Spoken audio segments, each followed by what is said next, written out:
Hello বন্ধুরা, আমাদের গ্রহের সবচেয়ে ধ্বংসাত্মক ভৌগোলিক প্রক্রিয়া হলো আগ্নেয়গিরি।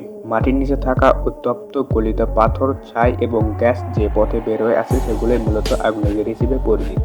বর্তমানে সমগ্র পৃথিবীতে প্রায় ১,৫০০ সক্রিয় আগ্নেয়গিরি আছে এবং প্রতি বছর বিশ্বজুড়ে প্রায় ৫০ থেকে ৭০টি আগ্নেয়গিরির অগ্ন্যুৎপাত ঘটে। অদ্ভুতের আজকের এপিসোডে আমরা আলোচনা করব আগ্নেয়গিরি সম্পর্কে। তো স্বাগতম আপনাকে অদ্ভুতের আরো একটি নতুন এপিসোডে।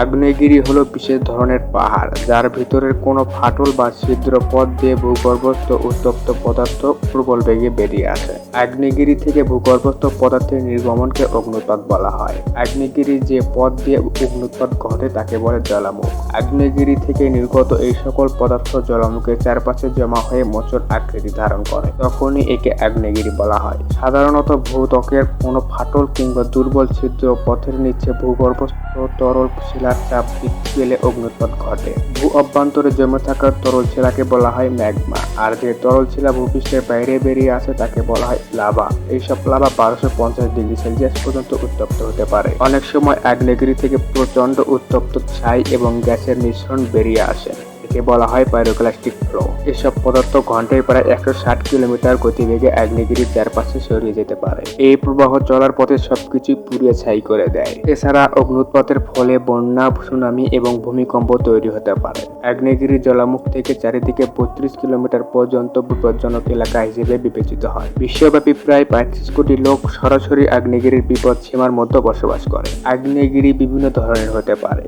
লাভা উদগীরণের ওপর ভিত্তি করে আগ্নেয়গিরিকে ৩টি ভাগে ভাগ করা যায়, যেমন সক্রিয় আগ্নেয়গিরি, সুপ্ত আগ্নেয়গিরি এবং লুপ্ত আগ্নেয়গিরি। যে সকল আগ্নেয়গিরি থেকে সবসময় ধোঁয়া, ছাই, গ্যাস এবং গলিত লাভা নির্গত হতে থাকে সেগুলোকে সক্রিয় আগ্নেয়গিরি বলে। সক্রিয় আগ্নেয়গিরিকে আবার দুই ভাগে ভাগ করা যায়, যেমন সবিরাম আগ্নেয়গিরি এবং অবিরাম আগ্নেয়গিরি। সবিরাম আগ্নেয়গিরিতে নির্দিষ্ট সময় পর পর অগ্ন্যুৎপাত ঘটে এবং অবিরাম আগ্নেয়গিরি থেকে প্রতিনিয়ত লাভা নির্গত হতে থাকে। হাওয়াই দ্বীপপুঞ্জে থাকা মাউনা লোয়া পৃথিবীর সবচেয়ে বড় আগ্নেয়গিরি।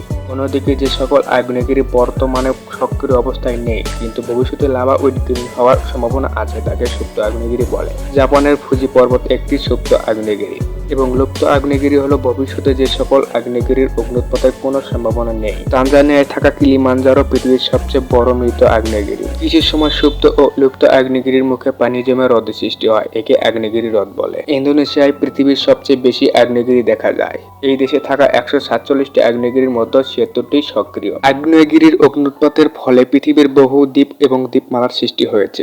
এছাড়া আমাদের গ্রহের অনেক স্বচ্ছ পর্বত মূলত আগ্নেয়গিরি। মৃত আগ্নেয়গিরি কিলিমাঞ্জারো আফ্রিকা মহাদেশের সর্বোচ্চ পর্বত হিসেবে পরিচিত। শুধু তাই নয়, এককভাবে দাঁড়িয়ে থাকা সর্বোচ্চ পর্বত এই কিলিমাঞ্জারো। পৃথিবীর সর্বোচ্চ মৃত আগ্নেয়গিরি কিলিমাঞ্জারো সম্পর্কে জানতে চাইলে কমেন্ট করুন। ভিডিওটি ভালো লাগলে শেয়ার করতে পারেন। আপনি যদি এমনই রহস্য, রোমাঞ্চ, আনকমন, ইন্টারেস্টিং ভিডিও দেখতে পছন্দ করেন তাহলে এখনই অদ্ভুত চ্যানেলটি সাবস্ক্রাইব করুন এবং পাশে থাকা বেল আইকনটি প্রেস করুন। দেখা হচ্ছে আগামী এপিসোডে। ততক্ষণ পর্যন্ত ভালো থাকুন। ধন্যবাদ।